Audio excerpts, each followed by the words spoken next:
vamos falar aqui sobre subespaço vetorial. Subespaço vetorial é um conjunto dentro de um espaço vetorial que é um espaço vetorial. É o que ele chama de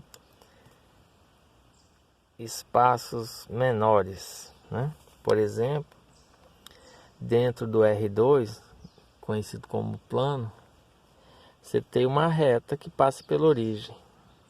A reta que passa pela origem é um subespaço vetorial. Por quê? Porque ela é fechada quanto à soma, ou seja, se você soma dois vetores dessa reta, ela ainda permanece na reta soma. Se você multiplica um vetor dessa reta por um número real, ela ainda permanece nessa reta. A definição de subespaço vetorial é essa daqui. Se você tem um espaço vetorial V, aí você pega um conjunto dentro. Pega um conjunto não vazio. Ele será um subespaço vetorial se for fechado quanto à adição, soma 2 do conjunto, a soma ainda estiver no conjunto, sempre, né?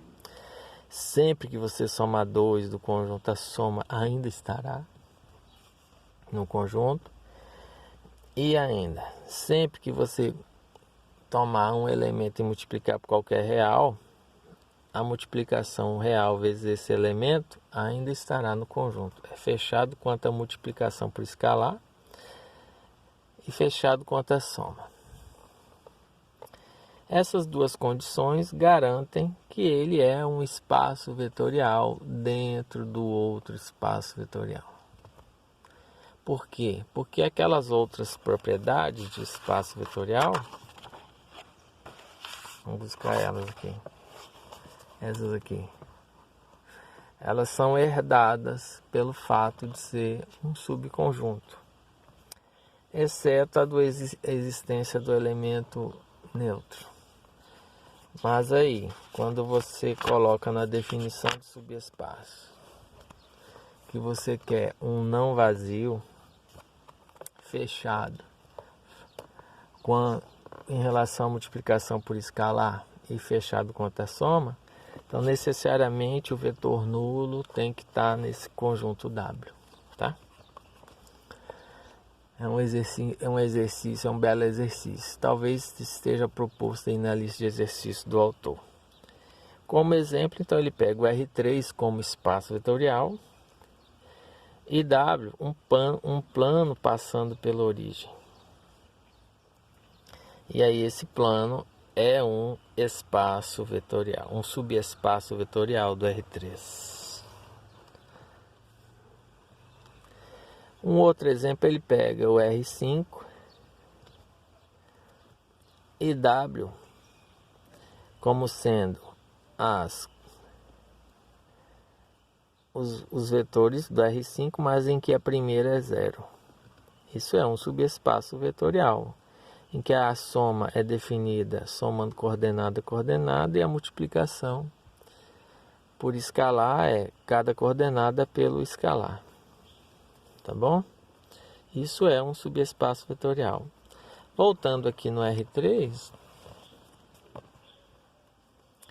essa frase é importante. Na verdade, os únicos subespaços de R3 são a origem, as retas que passam pela origem, os planos que passam pela origem e o próprio R3.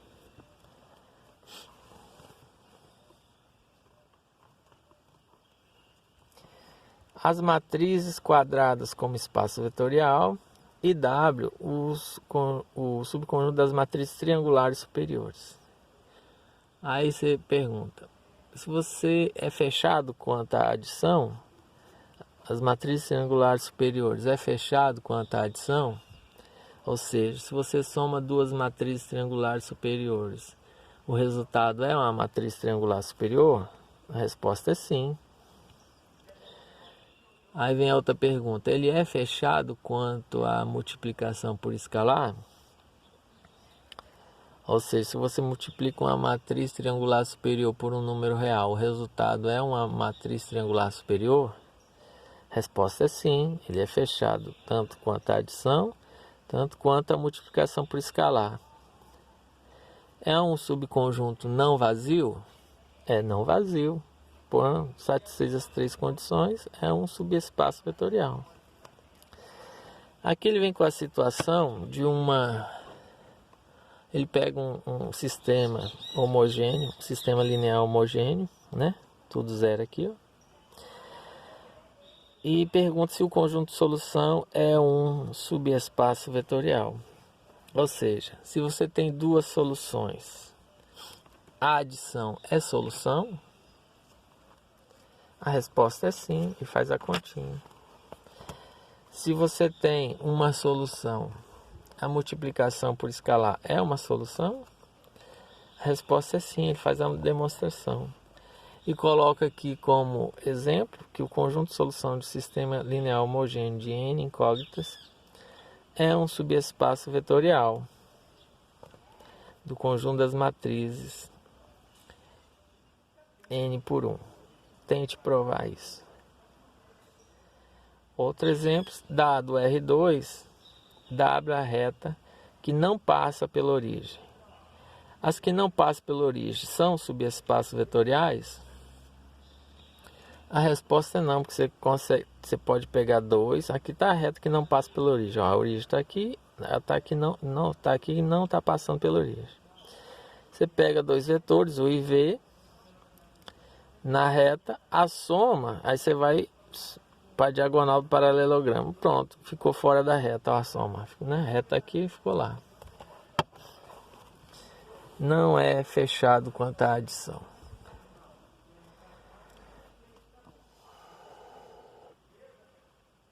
Ó, o que está dizendo aqui? Outra maneira de ver que W não é subespaço de V é notar que o vetor nulo não pertence a W. Isso. Necessariamente, se for espaço vetorial, subespaço vetorial, ele tem que conter o vetor nulo. Mas conter o vetor nulo não significa ser espaço vetorial. É o que ele estava falando aqui, ó.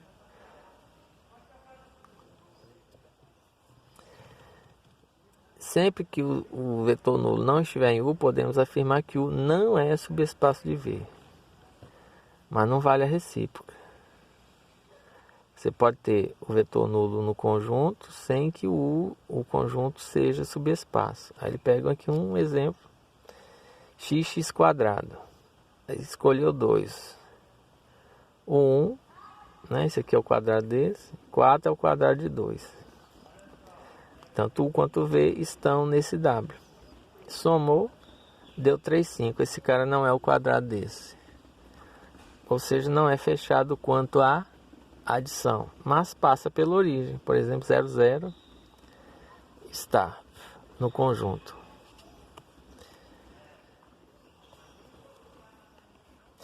Dá aqui um outro exemplo de conjunto que não é subespaço.